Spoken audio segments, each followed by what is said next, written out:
an Unspoiled Network podcast.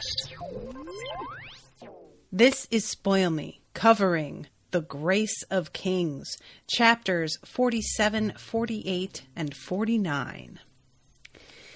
In these chapters, a lot of things happen, but what mainly got my attention was that at the end of chapter 49, there's just a casual mention on how all of this took another 3 years. So apparently, when we start chapter 50, it's going to be another 3-year jump, and I don't think I'm ready. Welcome to Spoil Me.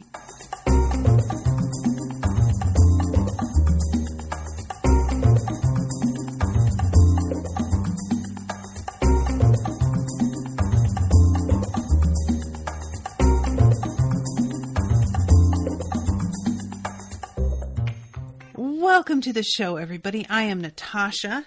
Many thanks to Kyle for commissioning this episode. This is the second to last episode of the book, and I am just like, I know that there are other books in this series, but even so, there's so much left to deal with that I keep trying to think how I believe this book is going to end and wrap up a little bit and give me any sort of sense of closure. And I honestly am drawing a complete blank. I have no idea what closure for this story even looks like.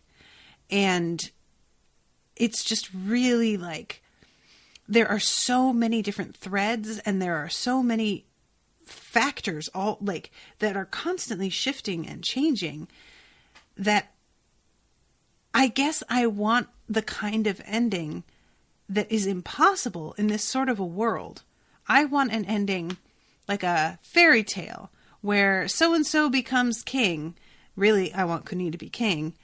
And he ruled justly and wisely for 45 years until his son, who was known as Kuni Jr., the wise and compassionate, took over, and they reigned the Kuni dynasty for another 2,000 years. And I want it to just be like a done deal. And that's just not life, baby. Certainly not in these books. So, I'm really drawing a blank when I'm trying to think, like, what do I expect for the next chapters? Because, like, spoiler alert,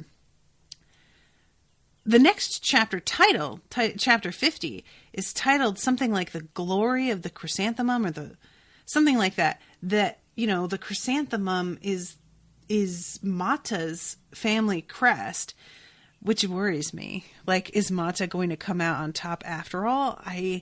After all of this, if he wins, I'll just be so bummed. Like, that'll be rough. So yeah, I'm coming at this episode with that sort of mindset because it's the second to last one, I feel like that's pretty natural. So anyway, these chapters though, got so many mixed feelings about so many things that happen here. So chapter 47, we start off with the aftermath of Mata Zindu's victory at Zudi, where he swoops down from the fucking skies with a bunch of dudes and takes over the place from the inside. And listen, I may not like Mata. I may begrudge him every bit of like notoriety or respect that he gets. But that victory is pretty fucking sweet. And I can't even be mad at people for like low-key thinking he's a god even more than they did before. You know what? Makes sense. It makes sense. So I'm not trying to begrudge him this. It bums me out, don't get me wrong, but that's not the same thing. So Kuni has a meeting right after this with Jin, who is basically like, he asks Jin what's next, and he's like, she says, what's next is, you have no army, so I've got to get that back. And he's like, yeah, all right, sorry. She says, it will take some work to restore morale after the humiliation you suffered, with even Lady Gia taken prisoner. Marquess Yemu's noble raiders are still making trouble for the hegemonic crew, though, so he can't invade Gefika until he secures his supply lines. Many of the other states think it's wiser to side with Mata rather than you. However, Duke Theka Kimo remains firmly in your camp.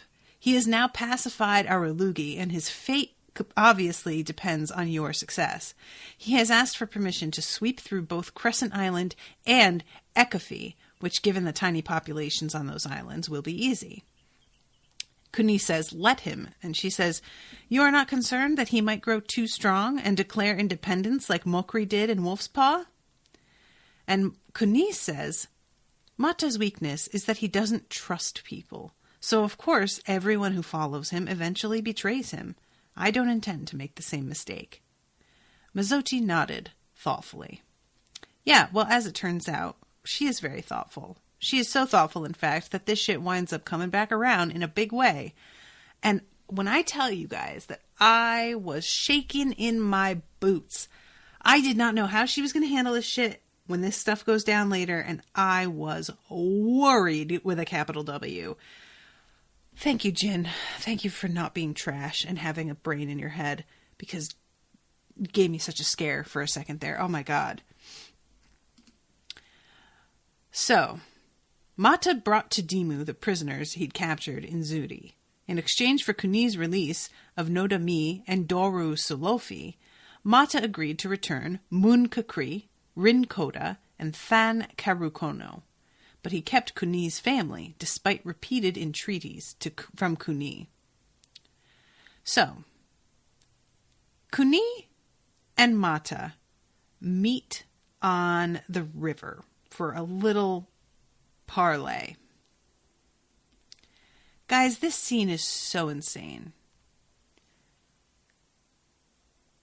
They're each on a separate boat, and there's like a strip of river separating the two of them. And they're talking, and Mata is like, so, I'm gonna need you to surrender. And obviously, Kuni is like, are you kidding me? Or what do you know? That's absolutely not happening. And Mata's like, oh, really? And brings up Kuni's father, trussed up like a fucking Thanksgiving turkey. And he's got a pot of water, a huge cauldron of water, boiling, and a bunch of knives sharpened. And he tells Kuni, surrender or I will cook your father in front of you and eat him. Mata is so fucking dense. You guys, I don't even know which end to start with on this, because the fact that he decided that this was the way he was going to try and negotiate. Mata is over here genuinely under the impression that he's the savior, and he's doing this like supervillain type shit and flattering himself that like this is all for the greater good and I'm actually a very even-handed ruler. Like, are you high?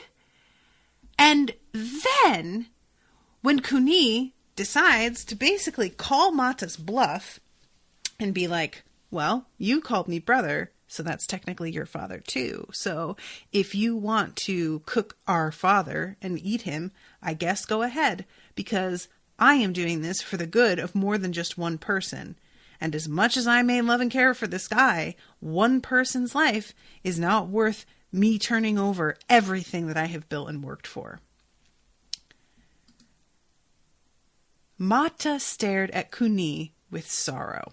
He had staged this execution as a test, and this speech from Kuni had confirmed that he was right to distrust the man, for he was utterly cold, calculating, and without morals.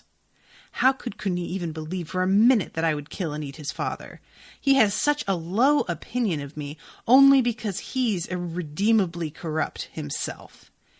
There were no lines this man wasn't willing to cross. Ambition had consumed him. To think he had once called this man brother. This motherfucker. How could he ever think that I would do the thing that I just told him I would do?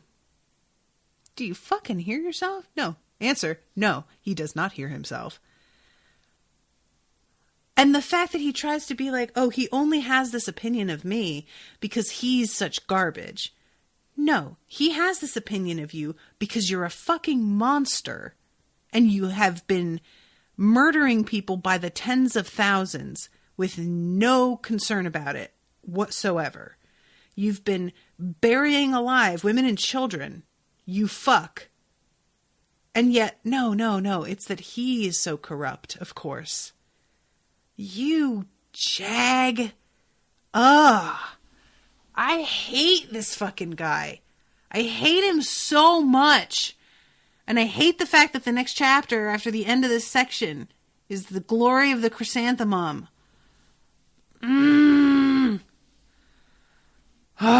So yeah. He sailed back toward Dimu. This is Kuni. And Mata does. And behind him, Kuni waited until Mata was out of sight before collapsing to the deck. His clothes were soaked through with sweat, and he felt as though his heart had been pried from him. I love that phrasing. Had been pried from him. It is just really, like, Kuni has to act his ass off to make it seem like he isn't worried about what Mata's about to do. And the fact that Mata really thinks this of Kuni. You know, I'm almost thinking that what Mata is saying about Kuni is true in the reverse. That Mata only thinks such terrible things of Kuni because he himself is such a piece of shit. That he really thinks that, like, this is just how Kuni thinks. It's like, so cranky. Just because Kuni managed to bluff Mata, it didn't mean that Mata's trick wouldn't work on others. Rin Koda immediately suggested that Kuni put Mata's idea to work for himself. Several of the Tiro states have agreed to ally themselves with you, said Rin. It wouldn't hurt to get a little bit of insurance. Also, having those princes and princesses here will give me more opportunities to gather intelligence. Ah, Rin, Kuni said, a bitter smile on his face. Now I wonder if it was a good idea to make you spy master. You've been hanging around with men comfortable with darker methods for too long. Whether the path is well lit or dark, said Rin, what matters is that we get there. Kuni sent out messengers to his allies, saying that he was concerned about the safety of their families. Perhaps, he suggested, it would be best for them to send their families to Dimushi, where the Dasu army could protect them. With your families by my side, you can continue the fight against the hegemon without worrying about your loved ones. Reluctantly, the Tiro kings sent their hostages to Kuni. You know, I don't think that's a bad move. Let me go on record. Having hostages is a really tricky thing that I always have. It all depends on how you treat the hostages and how you treat the people you are using them against. So I feel like hostages can be a really useful thing if they're handled carefully. But that's the key, and that's not often how it goes. So I'm just sort of like waiting for the other shoe to drop on this, which may happen within the next, I don't know. There's a 3-year jump. Like, who knows what happens? But we don't get a lot of information about who they are or what's going on with them, which is fine right now. We have a lot to deal with already. It's fine. So, the 3rd month of the 5th year of the Principate. An informal armistice was now in place along the Liru. The people along the river tried to carry on their lives as best they could while living in a war zone that could heat up again at any minute.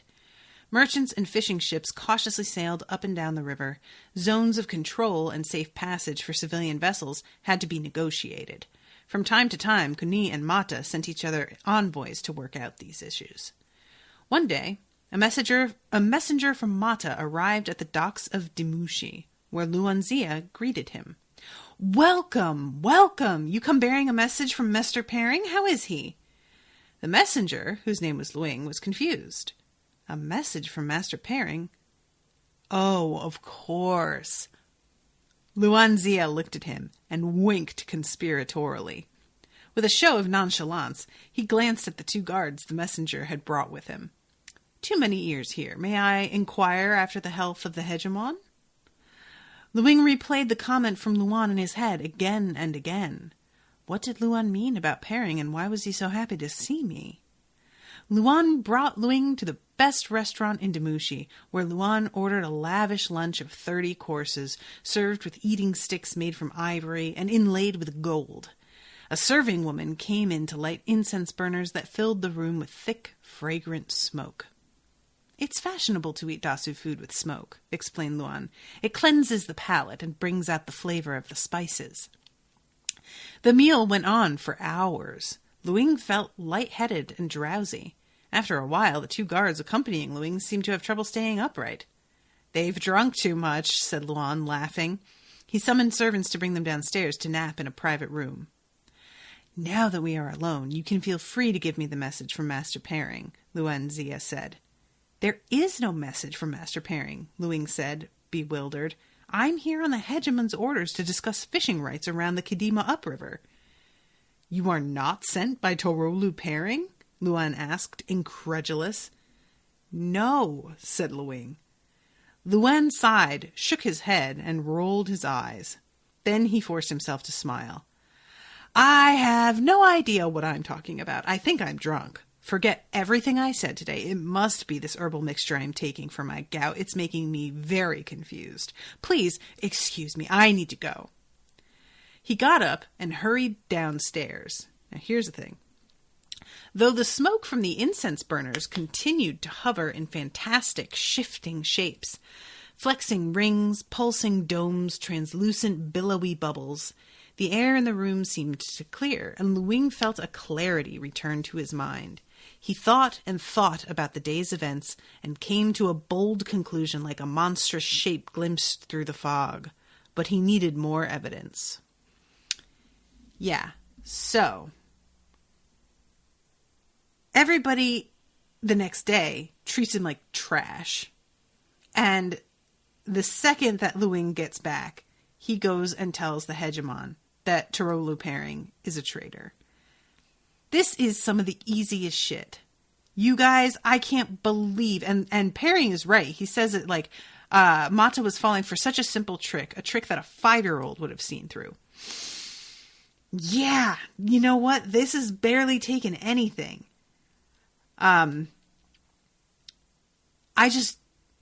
It's so frustrating to watch Mata self-destruct this way. He's so stupid, guys. Oh my God. The conversation between Luan and I think he's talking to, it's not, Risana. Is that her name? I'm trying to find it. I don't think we'll make any more progress. I'm busy for the rest of the day, blah, blah, blah. Luan Zia, Lady Risana. Yeah. Okay. I got it. Your skill is indeed unparalleled, Luan said to Risana. He saw exactly what you wanted him to see yesterday.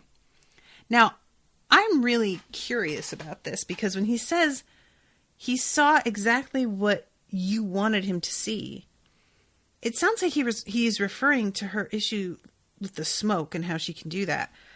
But I can't help but think this Khan was totally effective sans smoke. If that's just me, let me know. But there's like an implication here that she used the smoke to confuse his mind. And it felt like he already was coming to these conclusions on his own. Maybe they just wanted to, like, if you've got the ability to control people's thoughts, I guess, why not use it? So I guess I understand doing that as like a backup measure. But it is sort of weird to me how they're like crediting her when it doesn't really feel like she was necessary for this to work. So I don't know. Yeah, it just feels like, Kyle says, Risana can use the smoke to bring people clarity.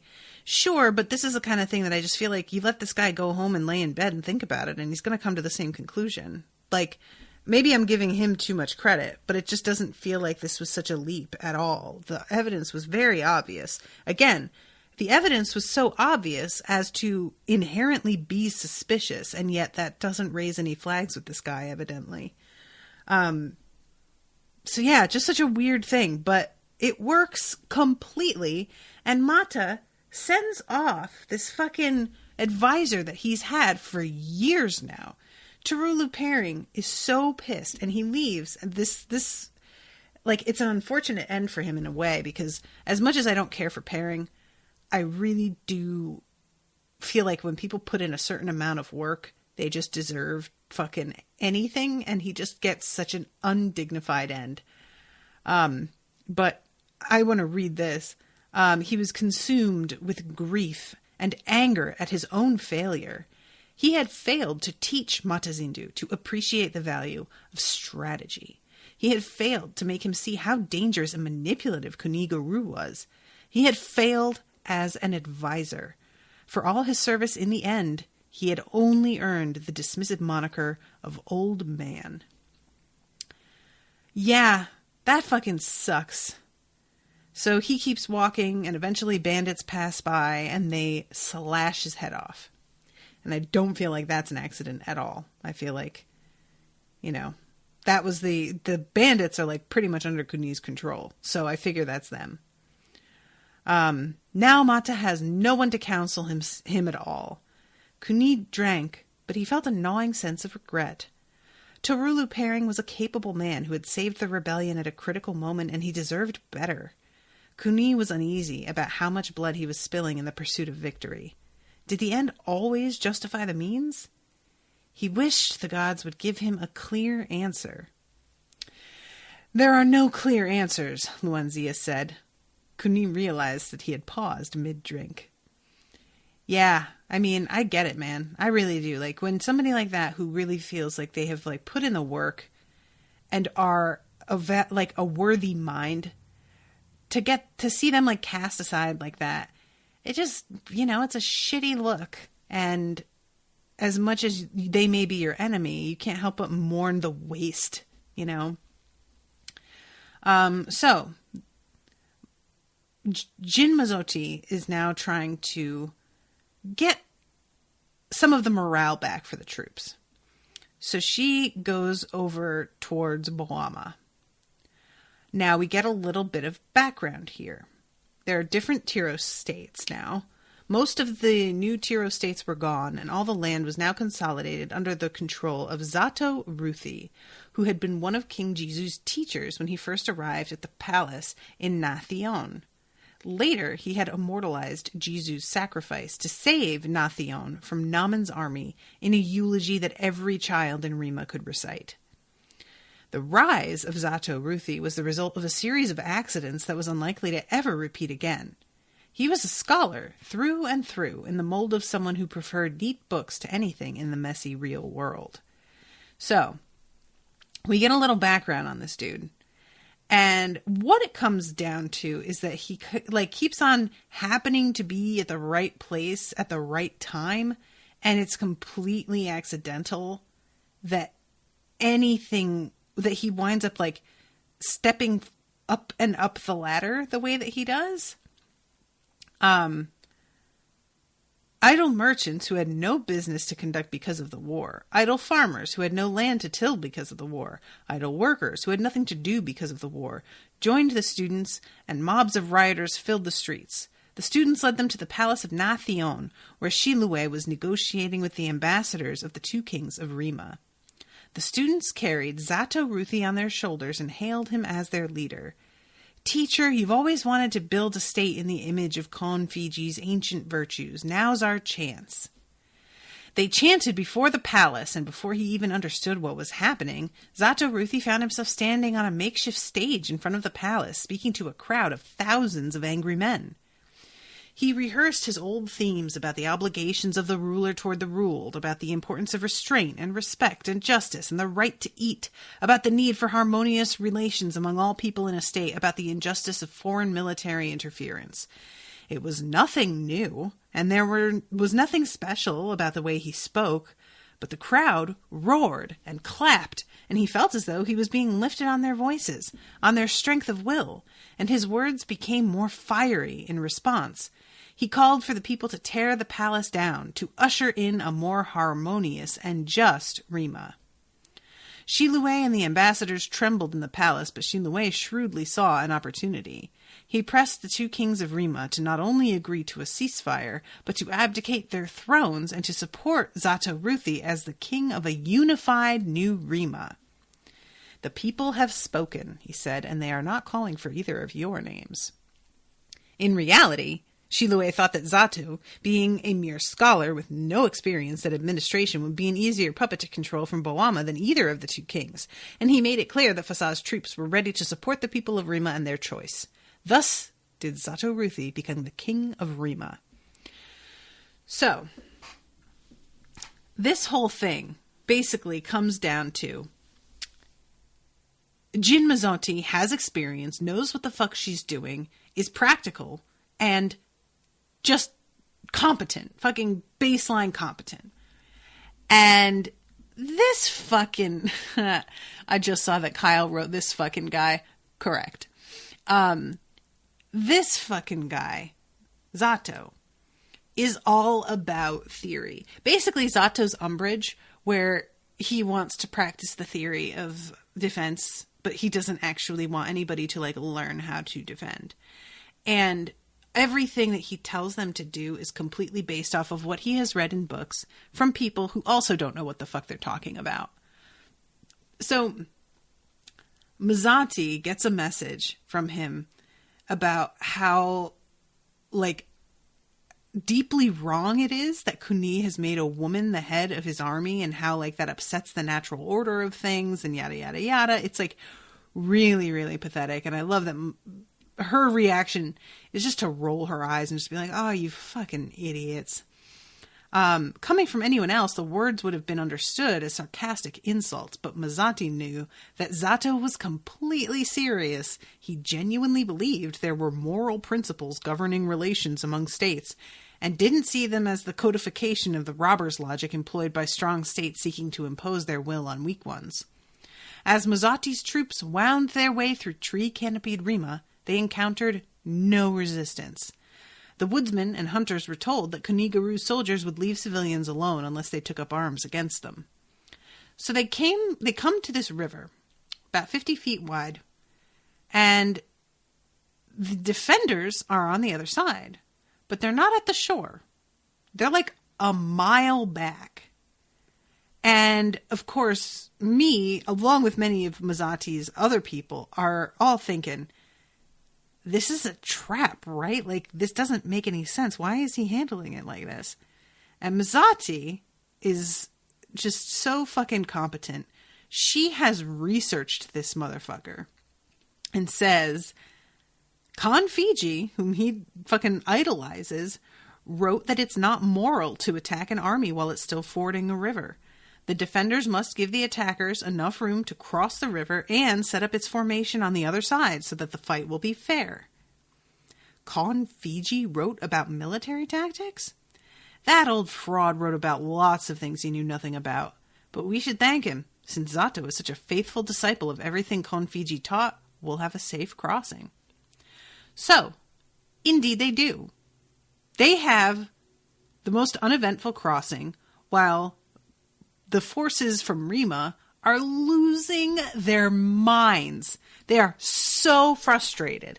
He is absolutely adamant that it would be like a gross breach of honor for them to attack while they're fording the river. Meanwhile, everybody else is like, this is like,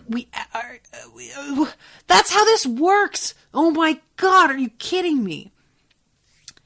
At one point, he even says something, let's see, where is the part? We gave them plenty of space to properly form up. Let's see. You're taking a page from Mata Zindu's exploits, aren't you? Mazzotti's aide asked. He glanced back at the tight ranks of men behind him, all the way back to the shores of the river. There was no room to retreat. The only way to go was forward.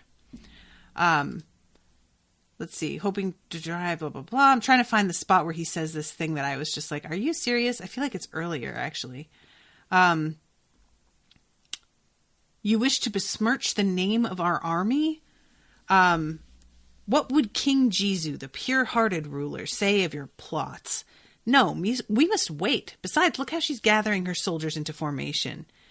Khan Fiji taught us that when there's a river around, one should never set up the infantry so that the soldiers' backs are against the river, because they will have no room to maneuver. We gave them plenty of space to properly form up, yet Mizati is lining up her men against the shore. I wonder if she's ever read the wise books or can read at all. But that's not the part that I'm thinking about, because I could have sworn that there was a point where he says, like, oh, here it is. Yes, nonsense. We outnumber her forces 3-1. Besides, she's a woman. So yeah, that's what it comes down to. It's just we've got more people, and she's a lady who doesn't know what she's doing. And spoiler alert, she does know what she's doing, and Mizati is completely, like, rolling over Zato like a fucking steamroller by the end of this thing. It's like he's been flattened. It's bad. And she captures him, and he is still talking about how she doesn't know what she's doing. Now, I need to make an aside right here. Ladies of the world, you know what I'm talking about. This dude is such a great example of what women have to put up with all the time. Because we like to think that if you prove yourself to be competent, there's no denying that. People will see that you did something better, that you did something that was an original idea, that you were successful, and there won't be any way to countermand the fact that you did well. So there's this sort of, it's like part of the American dream, I think, to prove people wrong, and they don't believe that you can do it, and you do it against all the odds, and they're forced to eat crow. And the thing is that when you're a woman, your successes are considered flukes or are attributed to either another person not doing as well as they normally do, or the woman getting help from, inevitably, a man. And it is so rare for women to be given the actual credit that they deserve.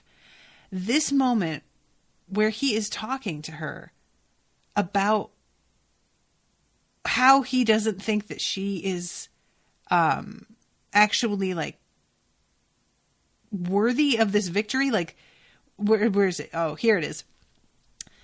You cannot win true victory if you don't follow the laws of war. You are only a woman, after all, and you do not understand the greater principles involved.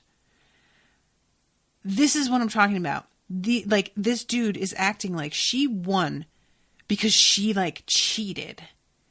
And as somebody who really enjoys the satisfaction of the moments of proving somebody wrong, I run into this more and more as I get older. This attitude of, well, sure, like, technically you accomplished this, but, like, did you really? And there is nothing that makes me quite as angry as this, because I work my tits off, get what I am after, and I still don't get the satisfaction of the, yeah, okay, you're right, you're good at what you do, or yeah, you were right about this thing, or you have some expertise in this other thing.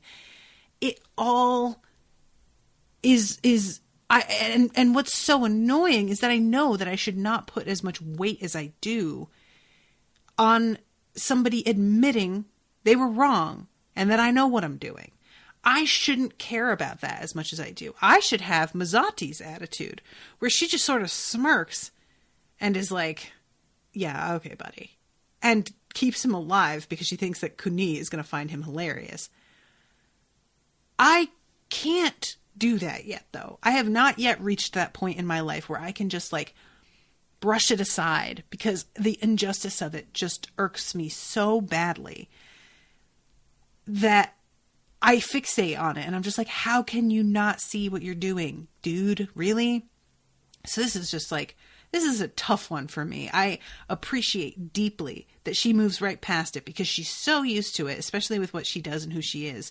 She is so used to men not believing that she can accomplish things that she sort of like, it barely registers as anything more than a joke. But I am not like, I don't have the thick skin that she has yet. And oh my God, it makes me so mad. It's just so, it's like how a lot of people will talk about like people of color getting into really good colleges and they'll attribute it to affirmative action or scholarships. It's never that this person did well and deserves to be here on their own merits. It's that, yeah, well, it's a lot easier for somebody like them because the rules are different. That kind of attitude is all over the fucking place. It is bananas. And it just makes the blood surge to my head. Like, I just feel like I'm about to explode. So, Luanzia. This thing was a real mess. And I'm a little worried that there's going to be some like lasting consequences of this, but I'm hoping not because I don't want to deal with them. Frankly, that's what it comes down to, is I don't want that.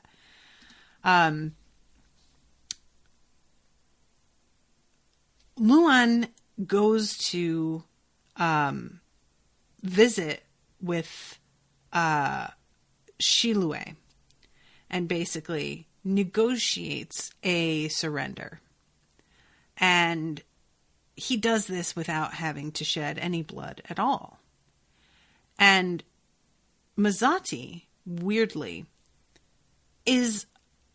she feels as if Luan's accomplishment here, the fact that he managed to get him to surrender without actually shedding any blood, undermines her victory and makes it seem as if she can only get somebody to agree to do something after the deaths of thousands of men. But Luan can saunter in and just talk to somebody and avoid all of that. And she feels like it not only makes her look mad, but it's just like, also, isn't that going to undermine our like morale? I would think, I do not agree with her on this. I feel like she is being really short-sighted and letting her ego get in the way here. She says something about how, what will Lord Garou think of our relative merit? And I just don't believe Kuni would think any such thing about their relative merit. They are both functioning in entirely different areas of this war. And I don't think that he would compare the two of them and what they have managed with one another, because what they're each doing has nothing to do with the other. So I was just really bummed that it seemed like all she could think about wasn't just like, wow, that's amazing that you did that. This is going to be great. Like, no, it's all about her and how she feels like she's not doing well enough. And I just was so frustrated with her here. Mazati said nothing. It always seemed that no matter how hard a woman worked, a man could eclipse her with no effort. Now listen, she's not wrong, but this is not that situation. Not in my mind, anyway. And I just wanted her so much to her mind is much more tactical and actually practical, and there is a serious place for that. Like, does she think that Shilue would have caved to Luan if he didn't think that there was a good chance that the army was going to, like, Shilue purposely put that dude in power because he knew he was going to be incompetent. That was the point.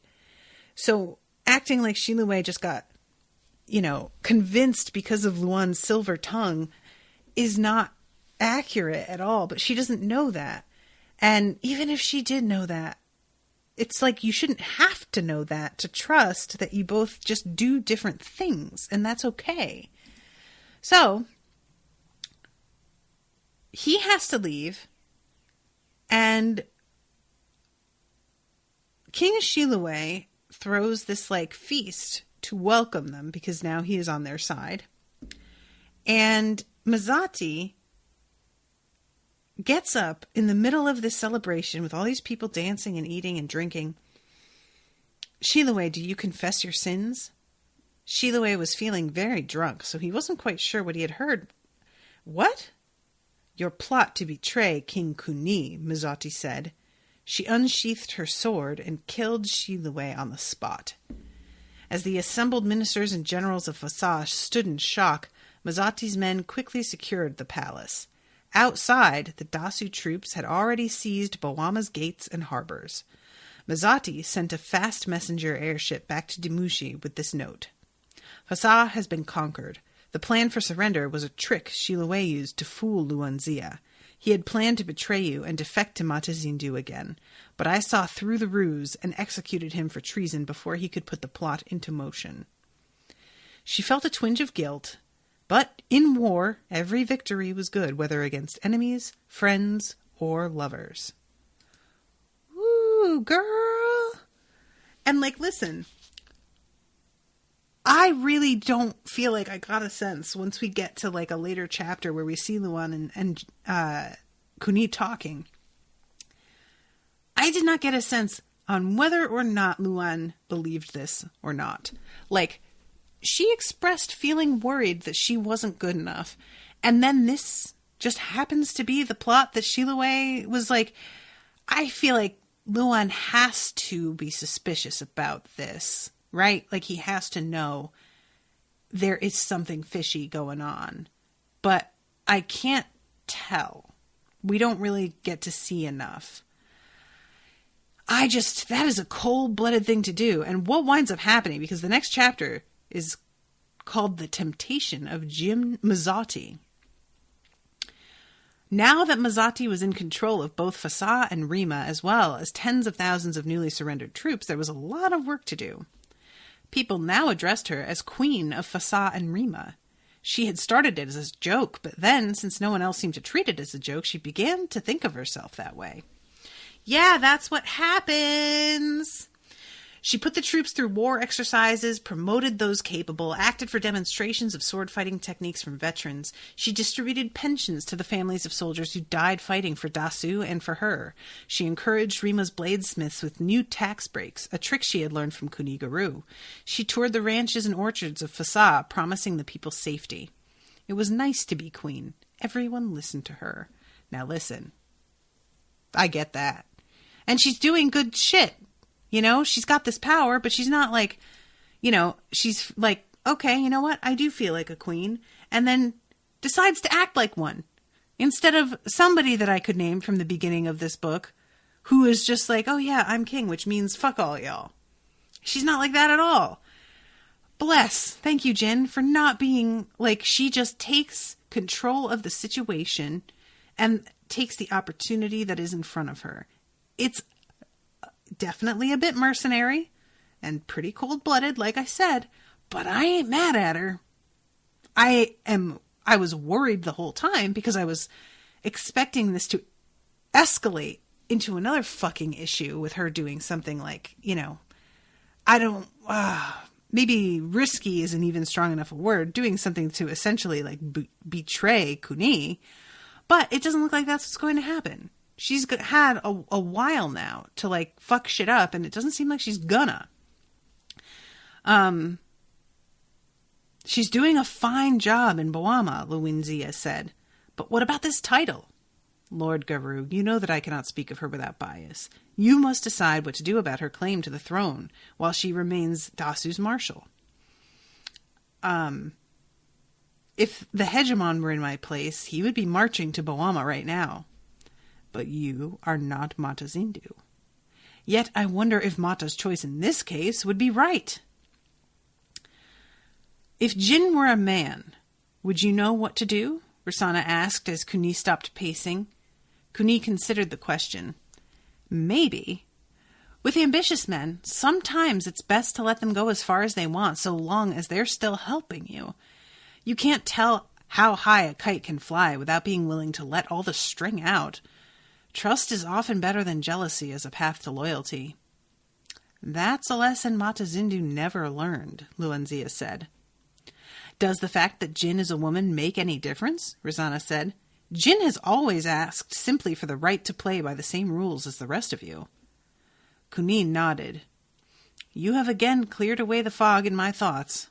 None of us are perfect, yet our imperfections may complement one another and become something grand. I'll congratulate Jin. What of her query to send you the seals of Rima and Fasa? That query was a test. For me. Tell her to keep them, and to take good care of Rima and Fasa.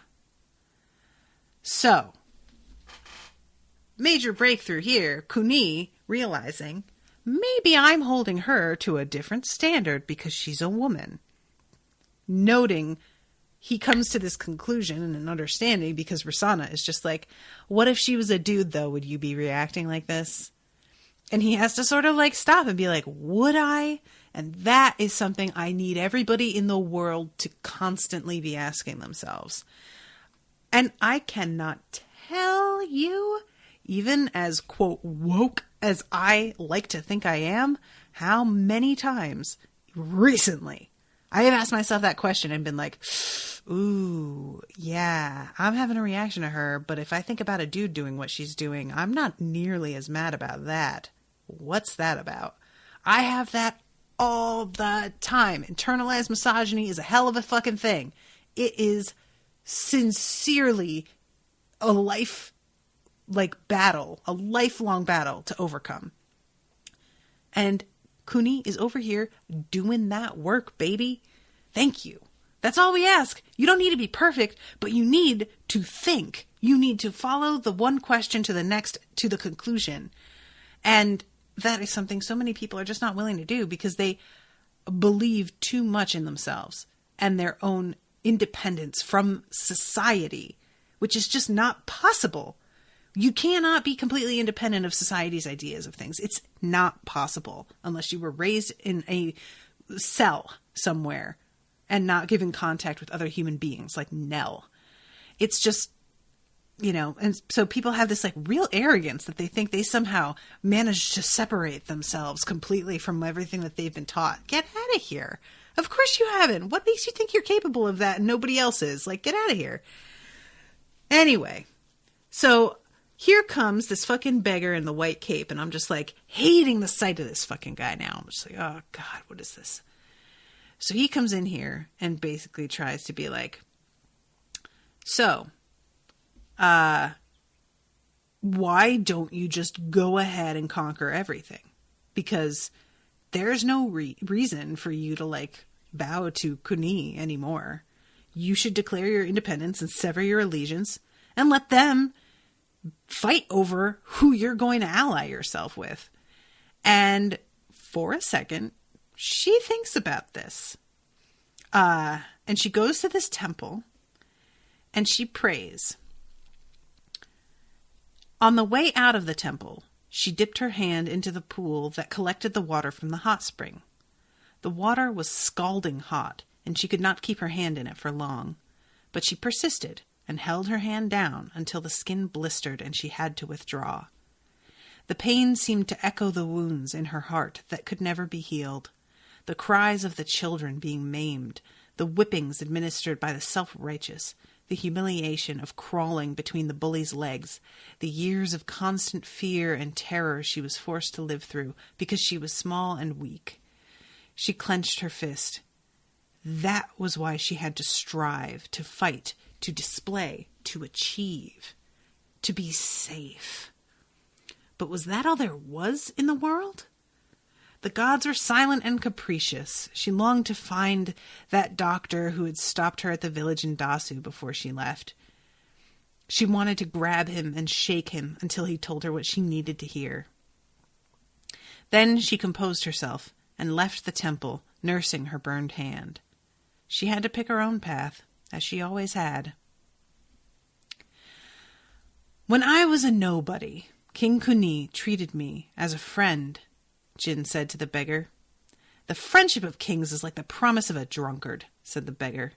But Jin ignored him.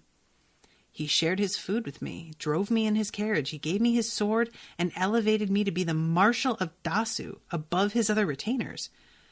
Konfiji always said that men should be willing to die for great lords who recognize their talent.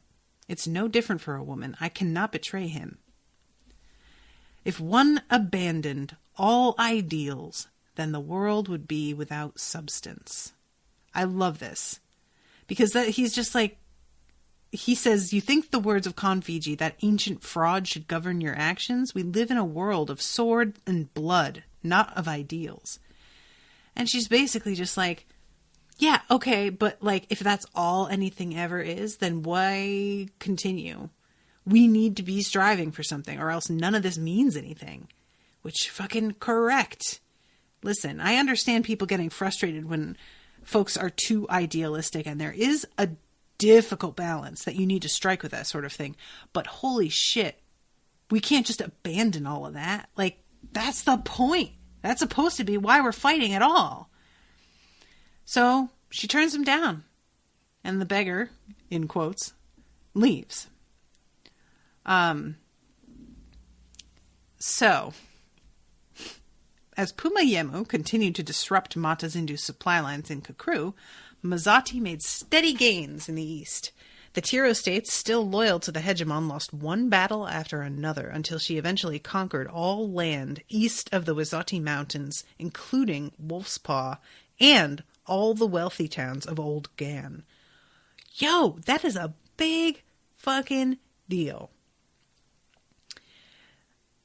Theka Kimo was similarly successful in the west. The 3 islands of Araluji, Crescent, and Ekofi fell to his control, and his ships, supported by the mechanical Krubans, menaced the Kakru coast. Ooh, this whole thing.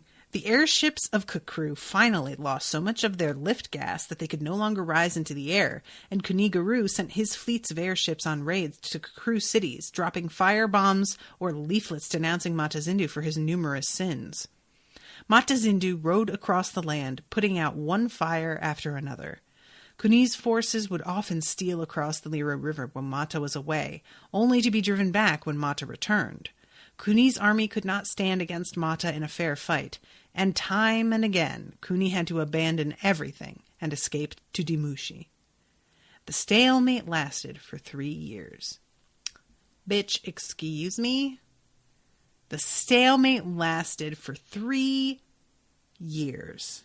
That's too goddamn long. This is why I could never be like a world leader. This is just the kind of patience you need to fucking have, man. I say this as I'm entering the 3rd year of Dresden Files coverage. Listen. Okay, fine. Maybe I have patience with some things. It's weird. I don't choose what I'm patient about.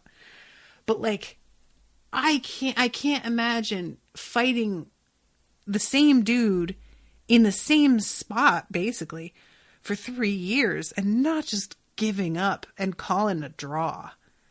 I guess Kuni just believes so deeply that he will be better for everybody than Mata that he can't give up. And I respect that. Because what else is there? You'd have to surrender. And that's fucking unthinkable with this guy. He'd kill everybody. Oh man, Mata, if you weren't the way you were, people would be so much more willing to work with you. But you are so unforgiving and relentless and just like, he's like talking to a brick wall. And like they were talking about, he just doesn't trust anybody. So when it comes down to it for everything, it just feels all the time like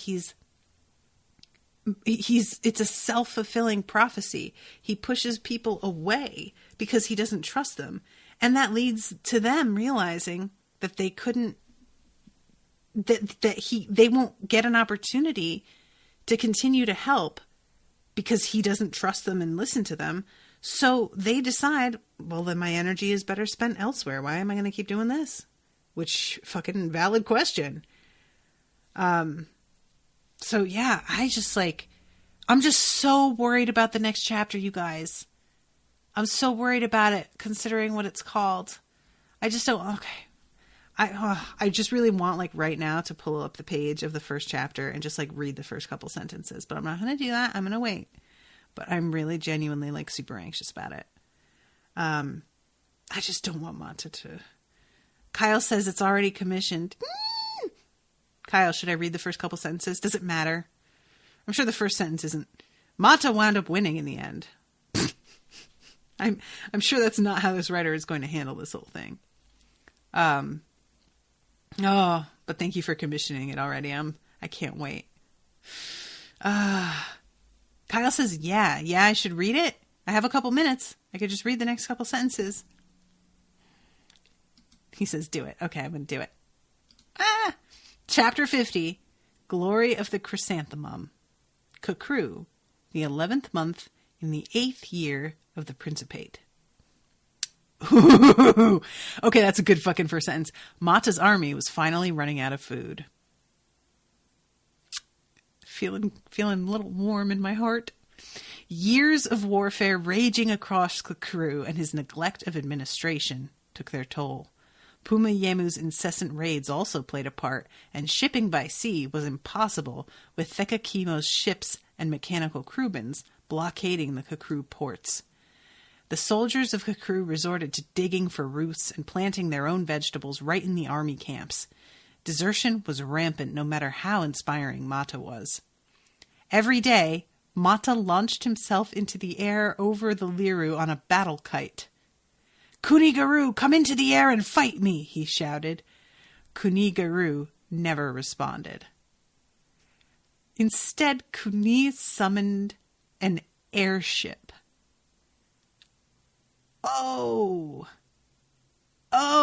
To Mata's way of thinking, such an act was despicable, like bringing a knife to a wrestling match, but Kuni was not bound by such scruples. The airship sailed close to the battle kite, and the crew aboard fired arrows at the flying Mata.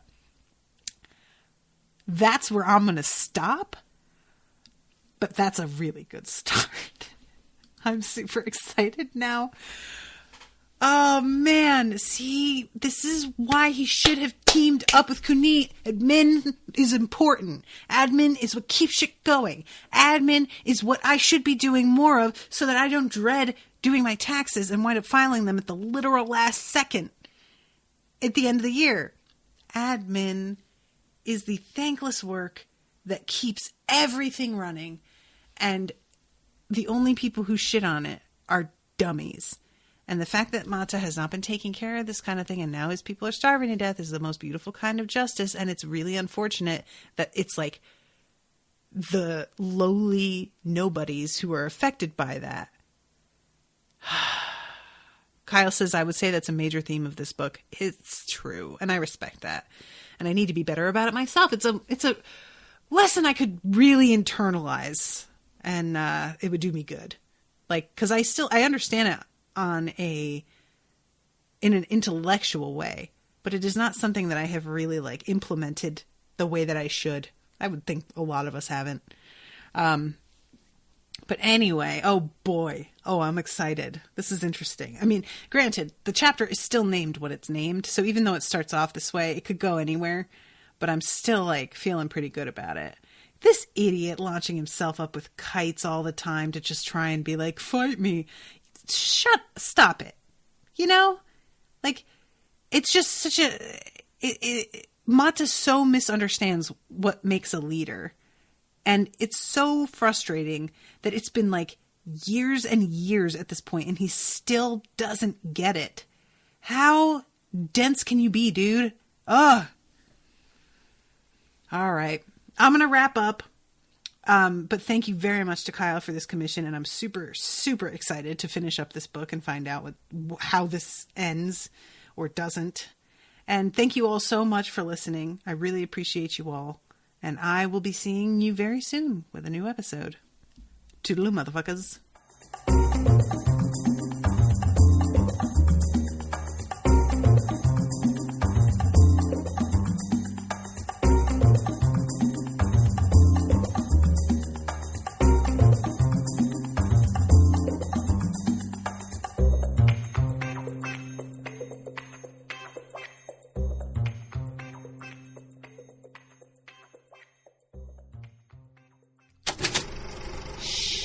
That was an Unspoiled Network podcast.